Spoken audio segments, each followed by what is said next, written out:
En este vídeo vamos a ver inhibidores de ciclooxigenasa.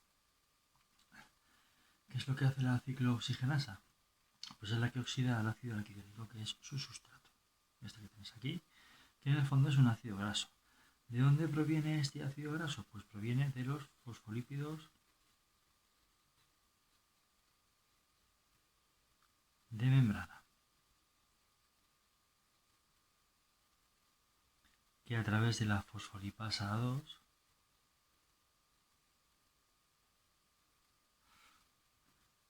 nos genera este ácido araquidónico. Este, a través de la ciclooxigenasa, se transforma en la prostaglandina G2,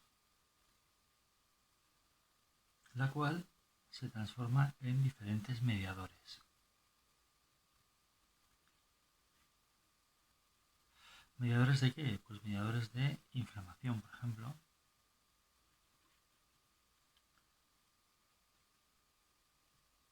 Dolor.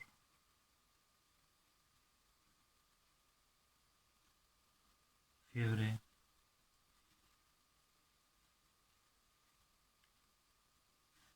Agregación plaquetaria.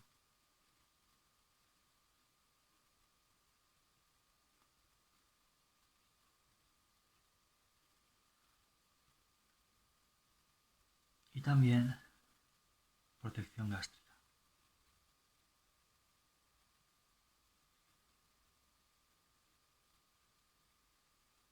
Los cuales forman parte de un mecanismo de defensa de nuestro organismo. Cuando nosotros inhibimos a la ciclooxigenasa, fundamentalmente, ¿qué vamos a conseguir? Pues vamos a conseguir el efecto terapéutico, vamos a poner aquí, uso terapéutico,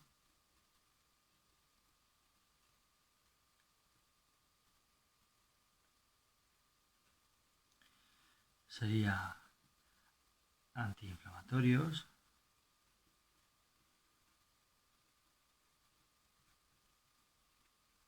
de hecho son conocidos como AINES, antiinflamatorios no esteroídicos, antipiréticos,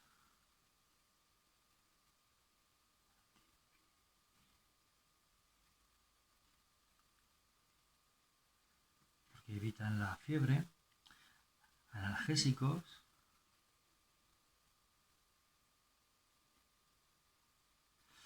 y antiagregantes plaquetarios. Ese sería el uso terapéutico como consecuencia de la inhibición de esta enzima, ¿vale? La ciclooxigenasa.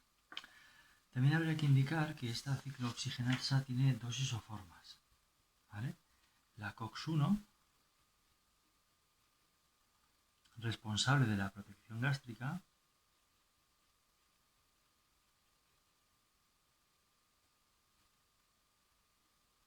y la COX-2, que no está relacionada con esa protección gástrica, con lo cual los inhibidores selectivos de la COX-2 son antiinflamatorios que no tienen un efecto ulcerogénico, ya que el hecho de inhibir a esta ciclooxigenasa puede dar lugar a la aparición de problemas gástricos como consecuencia de que inhibimos la formación de estos mediadores, ¿vale? Entonces, lo de la COX-2 no relacionados con protección gástrica.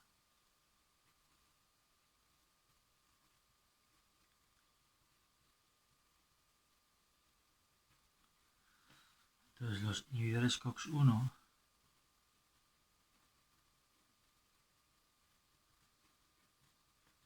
son antiinflamatorios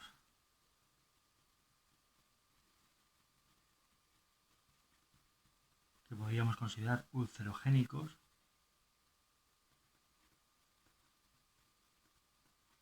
y los inhibidores COX-2 serían antiinflamatorios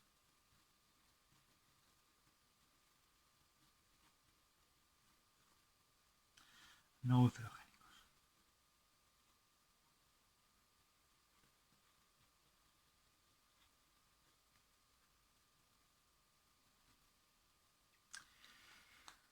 Bien, lo siguiente que nos tendríamos que plantear es qué tipos de estructuras se comportan como inhibidores de la COX.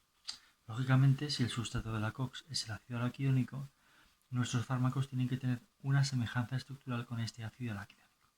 Y tenemos numerosas estructuras que son capaces de llevar a cabo esta inhibición, ¿vale? Los vamos a clasificar, si queréis, en inhibidores no selectivos, que actúan tanto sobre la COX-1 como sobre la COX-2, y los que podrían ser selectivos COX-2, ¿vale? Vamos a verlos.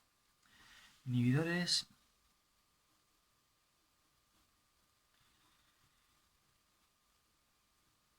de COX no selectivos. Y aquí tendríamos, pues, por ejemplo, derivados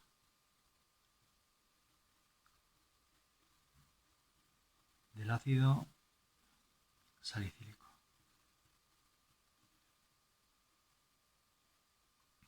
Y el ácido salicílico es este.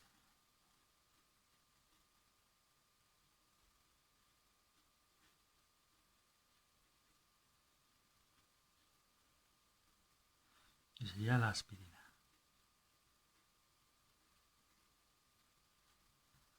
O podemos tener este otro. Vamos a poner un par de ejemplos de cada tipo.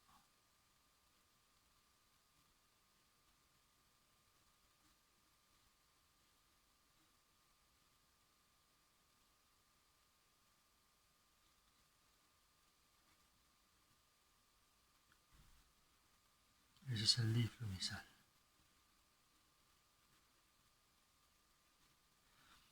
¿Qué es lo que hace? Pues mirar, este ácido imita el ácido del ácido araquidónico, por un lado. Y el resto, pues establece las interacciones hidrofóbicas a las que daría lugar la cadena de ese ácido araquidónico, ¿vale? Ya que básicamente el ácido araquidónico establece esos dos tipos de interacciones con su lugar de acción: interacción iónica e interacción hidrofóbica, como luego comentaremos, ¿vale? El mecanismo por el cual la ciclooxigenasa lleva a cabo la oxidación en el fondo no nos interesa demasiado, porque realmente lo importante de estos compuestos no es que sufran un mecanismo como consecuencia de la inhibición de la COX, sino que lo hacen por su analogía con el ácido salicílico y por establecer los mismos tipos de interacciones.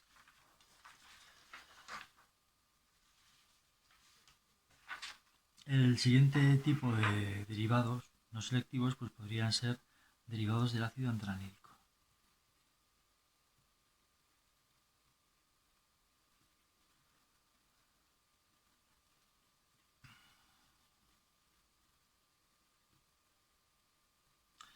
El ácido antranílico es un isóstero del ácido salicílico, donde lo que hacemos es que cambiamos este de aquí,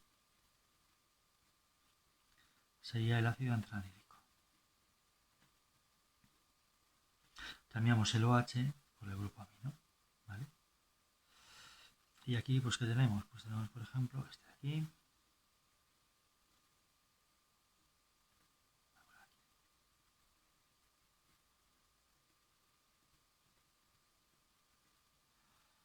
Estos compuestos se caracterizan por simplemente tener directamente un ácido carboxílico fácilmente reconocible. Y por otro lado, ¿qué tenemos? Pues por otro lado tenemos una cadena, digamos, apolar.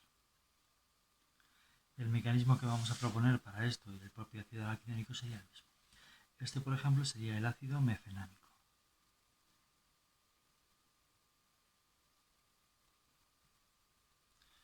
Otros inhibidores de tipo no selectivos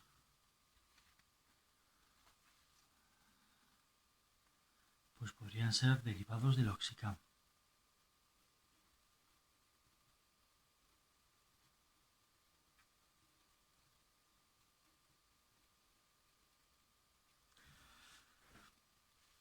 Los derivados del oxicam derivan de esa estructura, que es una benzotiacina.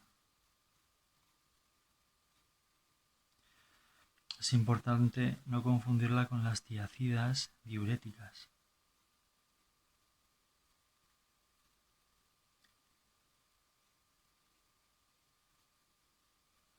Ese sería un oxicam en general.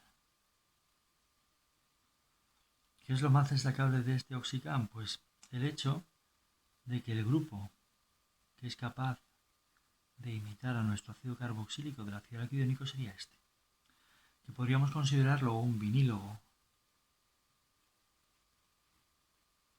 de ácido, ya que hemos separado el OH del carbonilo a través de una unidad vinilénica, o también lo podemos considerar isóstero de ácido, un isosterismo de tipo no clásico, por criterios de acidez. Podemos poner un ejemplo, que sería este.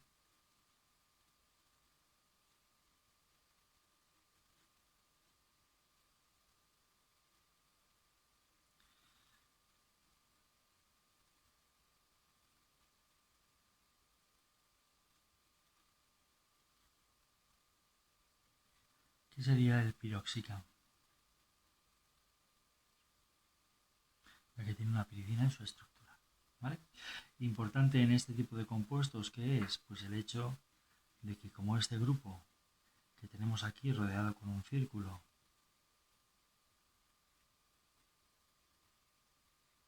se comporta como isóstero de ácido, tendríamos que justificarlo para poder hacer su mecanismo, es decir, establecer ese enlace iónico que vamos a establecer, pues justificar el motivo de su acidez, que es a través de formas resonantes. Hacemos las formas resonantes.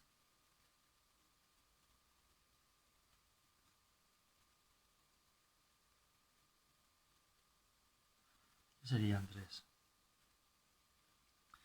de las cuales pues, las más importantes, como podéis imaginaros, son aquellas donde la carga negativa queda deslocalizada en un átomo electronegativo como el oxígeno.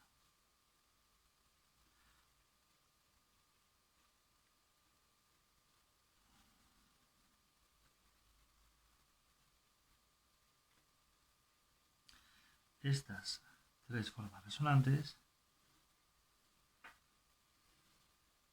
estarían explicando el comportamiento ácido de estos derivados de la oxígeno. Más compuestos interesantes serían derivados de pirazol.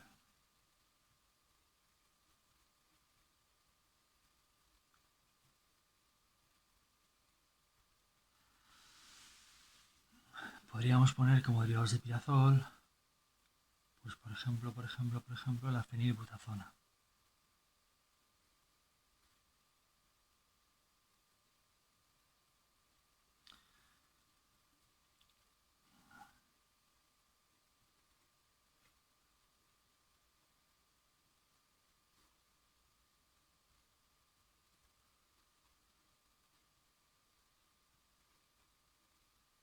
¿Vale? La fenilbutazona también es interesante por la presencia de esta posición.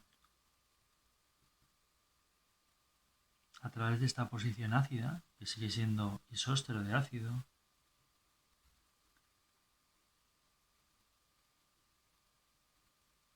o ácido vinílogo,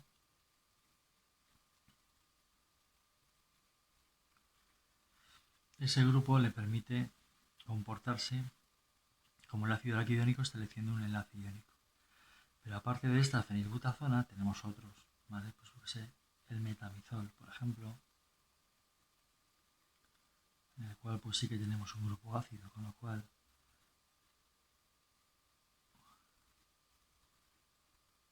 no tiene una reacción relacionada con un proceso de isosterismo.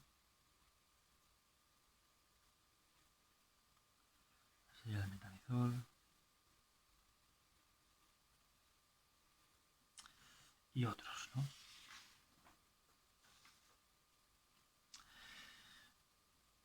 Otro fármaco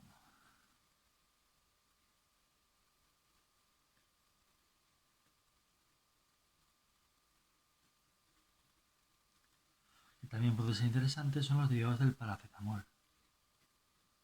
¿Vale? Ojo, porque bueno, esto no es muy habitual que lo pregunten, porque su mecanismo estaría relacionado con su capacidad oxidativa, ¿no? de este paracetamol.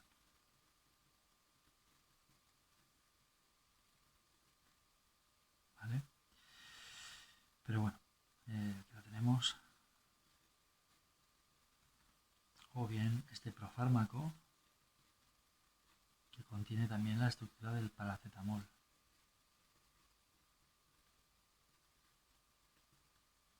Junto a la aspirina, que es el benorilato. Ya digo, el paracetamol no es muy habitual que nos lo pregunten porque tampoco nos explican exactamente cómo transcurre el mecanismo con él. Y ya por último, y no por ello menos importantes dentro de los no selectivos, tenemos los ácidos aril acéticos y ácidos 2-aril propiónicos, cuya estructura general pues sería esta,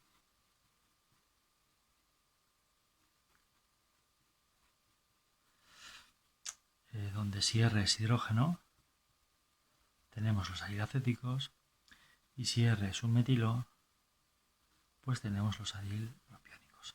Ejemplos, pues yo qué sé, ejemplos importantes, más que importantes a lo mejor conocidos, pues podría ser este de aquí, que es el ibuprofeno.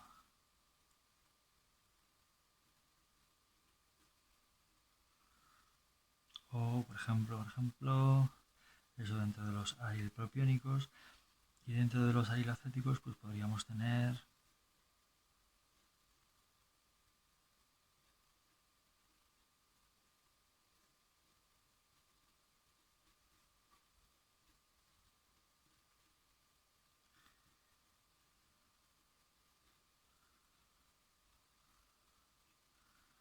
la indometacina.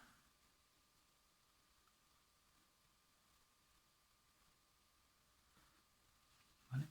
Sí que es importante destacar dentro de este tipo de compuestos que en los arilpropiónicos tenemos un centro quiral y que se ha visto que el eutómero de ese centro quiral sería el isómero S.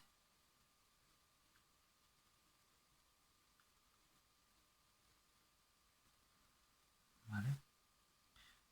Ya que siempre que aparecen centros quirales, pues uno de los isómeros es más activo y otro es menos activo. Pues dentro de estos, el isómero S es más activo que el isómero R.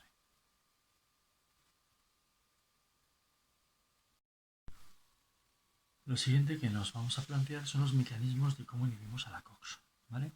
Como decía antes, la COX tiene como sustrato natural el ácido araquidónico. El ácido araquidónico es este.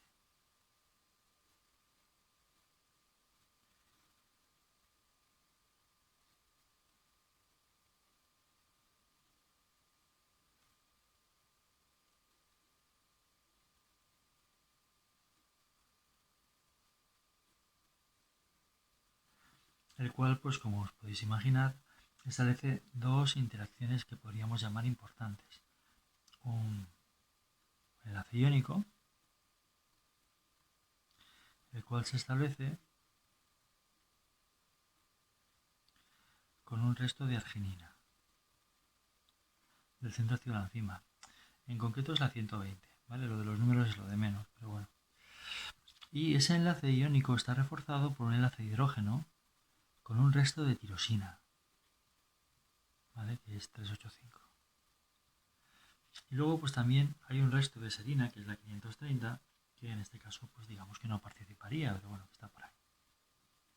Ya veremos por qué es importante esta serina. ¿De acuerdo? Que sería la 530. ¿Vale? Aparte de esta interacción, digamos, iónica importante, ¿qué es lo que tendríamos? Pues toda esta estructura de aquí sería responsable de una interacción de tipo hidrofóbico. ¿Vale? Entonces, ¿qué hacen nuestros fármacos? Nuestros fármacos imitan realmente esas interacciones, la del enlace iónico y la interacción hidrofóbica. Para justificar esto, pues ¿qué podemos poner? Pues podemos poner un ejemplo. El ejemplo lo vamos a hacer con el flurbiprofeno. Lo vamos a poner de forma parecida para que veamos. El flurbiprofeno es un aril propiónico.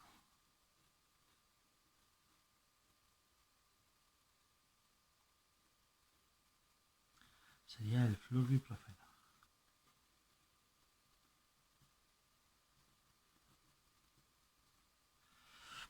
¿Aquí qué haríamos? Esto sería, si queréis esto de aquí, es el modelo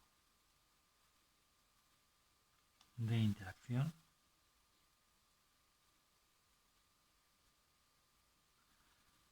del ácido araquidónico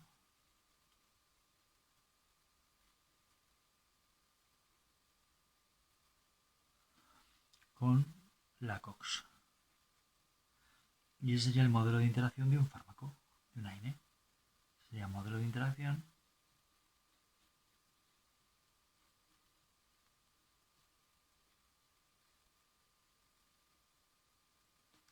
de AINE con la COX. Entonces podemos ver ese enlace iónico con ese resto de arginina que hemos escrito como que es la arginina 120, un enlace de hidrógeno extra con ese resto de tirosina y pues aquí tendríamos ese, ya digo, ese resto de la serina que no establecería ningún tipo de interacción. Vale, esto sería el centro activo de la COX donde se une ese ácido araquidónico. Por supuesto, toda esta zona sería zona de interacción de tipo hidrofóbico, ¿vale?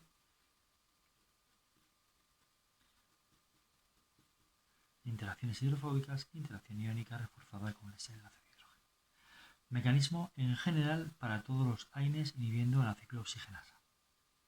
Aquí lo importante es reconocer los fármacos en base a ese tipo de estructura, bien porque encaje en alguno de los tipos que hemos estado indicando. Luego, ser capaces de proponer este mecanismo que es simplemente la formación del enlace iónico. Hay un tipo especial de AINE que tiene un mecanismo un poco diferente y es la aspirina. Ya que todos estos, que no lo he dicho, pero todos los inhibidores de la COX en general son inhibidores reversibles.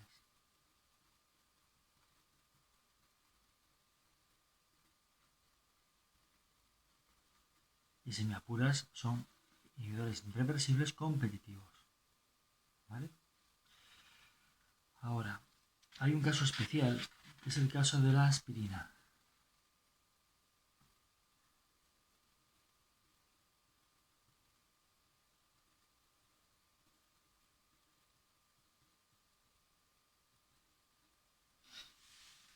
El mecanismo de la aspirina es un poquito diferente porque se comporta como un inhibidor irreversible de la COX.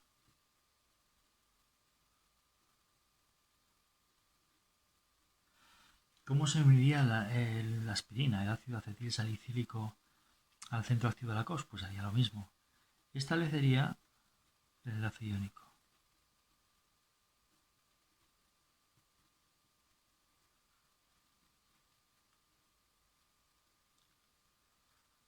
Pero aquí el enlace de hidrógeno con el resto de tirosina lo establecería con el carbonilo de la cetoxina. ¿Vale? Y a su vez el OH de la serina, esa serina 530, estaría próximo a este éster. Igual debería haberlo pintado de otro modo, pero bueno. ¿Qué es lo que va a pasar? Pues como el fenóxido este es buen saliente, este va a atacar aquí y eso se nos va a ir. Con lo cual, ¿qué va a suceder? Pues que el centro activo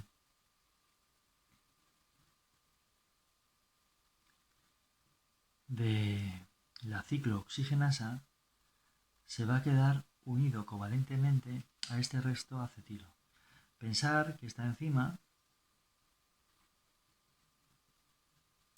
no es una enzima hidrolítica, con lo cual es una enzima oxidativa, con lo cual no está preparada para romper este enlace. ¿Vale?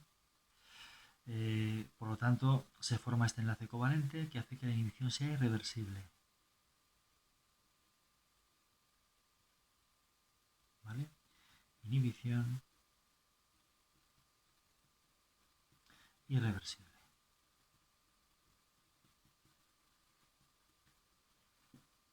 ¿De acuerdo? Esto, ¿por qué es importante? Pues es importante porque, por ejemplo, en las plaquetas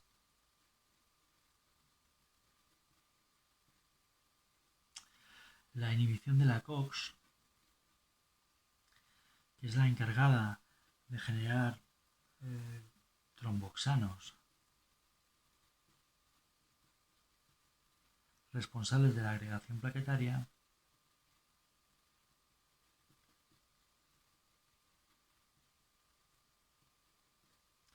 la inhibición de esta enzima impide la formación de estos tromboxanos. Además, las plaquetas no son capaces de volver a sintetizar más ciclooxigenasa, con lo cual el efecto antiagregante plaquetario que producen estos inhibidores irreversibles es bastante eficaz. Por eso nos suelen preguntar muchas veces que por qué la aspirina genera un efecto antiagregante plaquetario que dura durante bastante tiempo, semanas, ¿vale? Y es debido a esto, ¿vale? Debido a que al llevar a cabo esta inhibición sobre la ciclooxigenasa a nivel de plaquetas, al carecer estas células de núcleo, no son capaces de volverla a sintetizar, con lo cual no dan lugar a la formación de esos tromboxanos responsables de esa agregación plaquetaria. El siguiente aspecto importante que podríamos destacar en los inhibidores de la COX sería lo de la selectividad COX-2.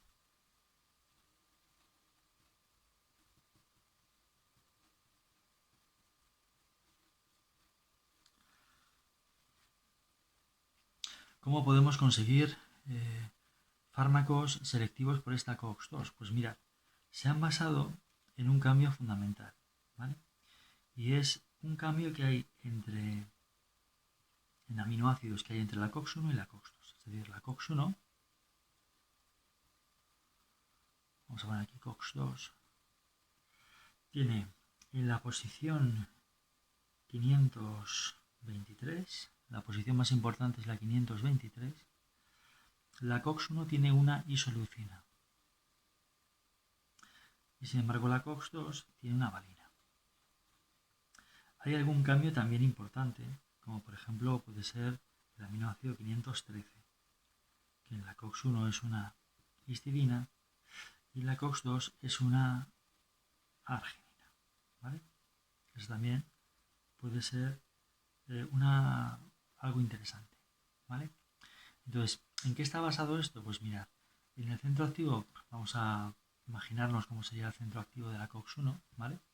En la COX-1, el centro activo podría ser así, como una especie de túnel, que tiene aquí como un anexo, ¿vale? Una cavidad, ¿vale? Justo, digamos que cerrando esta cavidad, aquí estaría la isoleucina, que como su radical es un sec-butilo, estaría así. Sin embargo, en la COX-2, el centro activo sería también algo así y tendría también esa cavidad, ¿vale? Y justo en esa posición, que es la 523, aquí tendría una valina. Esta diferencia de un metilo entre la COX-1 y la COX-2 hace que esta cavidad en la COX-2 esté accesible y en la COX-1 no esté accesible.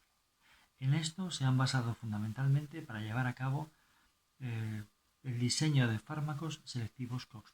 Es decir, los inhibidores COX-2 selectivos van a encajar en este centro activo porque van a ocupar esta región, cosa que no pueden hacer en la COX-1. Por eso van a entrar en la COX-2, pero no en la COX-1. Sin embargo, los que no son selectivos no ocupan esta región, ocupan esta otra. La única forma de hacerlo es a través de dibujos que intenten justificar esto que estamos diciendo. ¿Qué vamos a hacer a continuación? Vamos a ver qué estructura tienen los inhibidores de la COX-2 y vamos a ver cómo podríamos justificar que unos y otros puedan entrar en ambas o no entrar. Ahora lo vamos a ver. Los inhibidores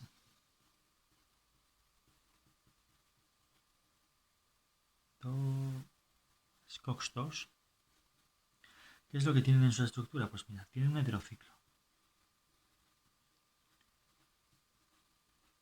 ¿vale? Muchas veces pentagonal, pero podría no serlo. Y luego que tienen, pues tienen un benceno que tiene en posición para una función que puede ser una sulfonamida o sulfona.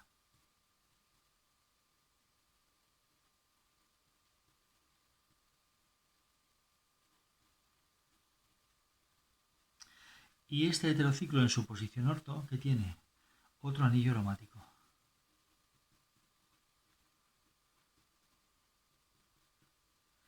Que puede ser pues, un benceno o puede ser un heterociclo.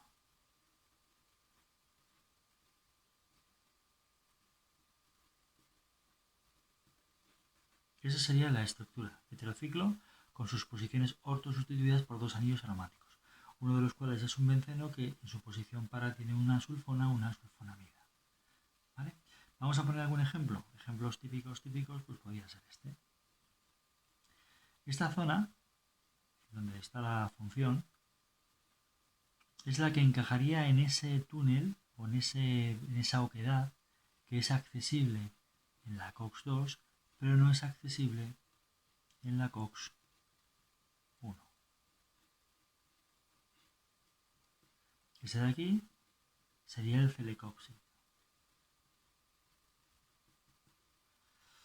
Vamos a poner otro, yo qué sé, el etoricoxib.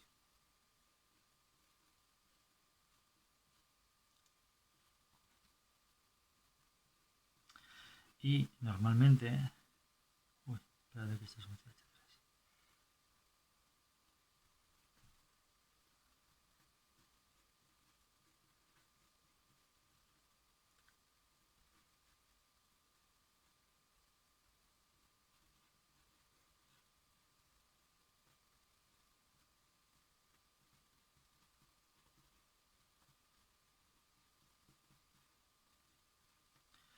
¿Vale? Normalmente este grupo es el que establecería interacción con esa otra arginina 513 que en la COX-1 no era tal, ¿vale? Sino que era una histidina.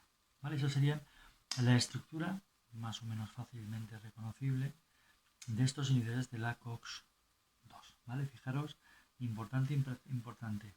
Heterociclo, dos sistemas aromáticos en posiciones orto, ¿vale? Y que uno de ellos tiene un resto de sulfona, sulfonamida, ¿vale? Ya digo, importante para establecer esa interacción de la que vamos a hablar. ¿Qué vamos a hacer? Pues vamos a intentar justificarlo sobre ese modelo de receptor que hemos puesto. Entonces, para ello, ¿qué es lo mejor? Pues mira, yo lo que hago es que pinto el fármaco, digamos,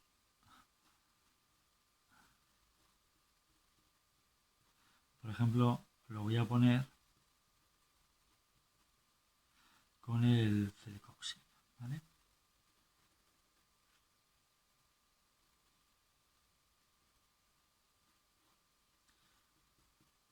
Claro, evidentemente tú esto lo puedes pintar como quieras. Lo que pasa es que tienes que hacerlo de manera que te permita justificar lo que estamos diciendo. ¿Vale? Entonces, ese sería el celecoxib.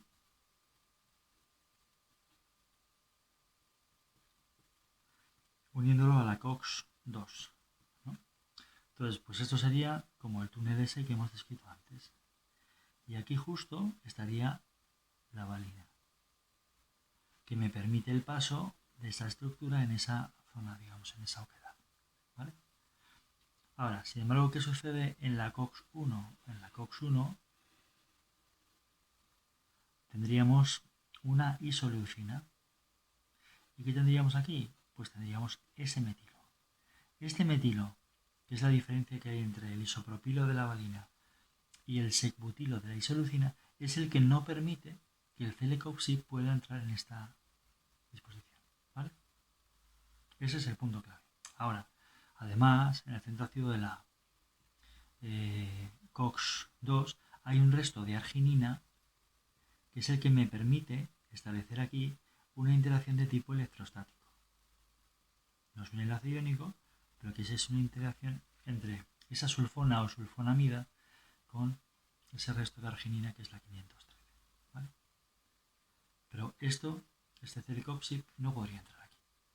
¿Cómo entrarían los otros? Los otros entran de forma diferente. Es decir, ese sería COX-1 y no podemos poner el celecoxib porque no encajaría en ese centro activo y vamos a ver cómo se uniría uno de los otros. ¿no? Pues, por ejemplo, planteamos el mismo modelo de interacción, el mismo túnel, ese sería la COX-2. Aquí vamos a poner una valina con un isopropilo, ¿vale? Y aquí pues podemos poner una isoleucina con el secbutilo, ¿vale? Entonces, pues por ejemplo, no sé, yo esto evidentemente no vamos a hacerlo exactamente. Lo importante de esto no es hacer un dibujo igual que el que ellos han pintado, sino hacer un dibujo que ponga de manifiesto lo que estamos diciendo.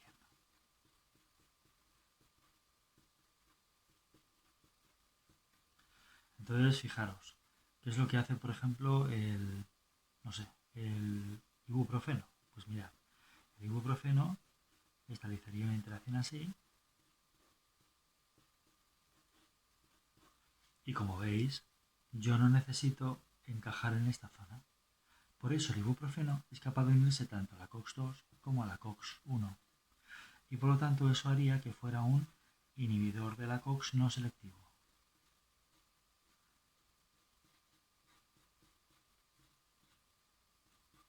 ¿Sí?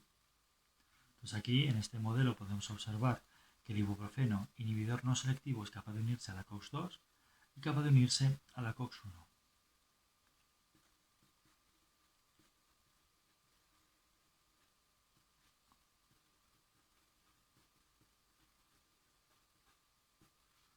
Y de este modo pues estaríamos justificando que este inhibidor enzimático no sería selectivo porque encaja tanto en el centro activo de la COX-1 como en la COX-2 y sin embargo los otros que necesitan acceder a esta zona y esta zona solo es accesible en la COX-2 son por lo tanto selectivos a ella.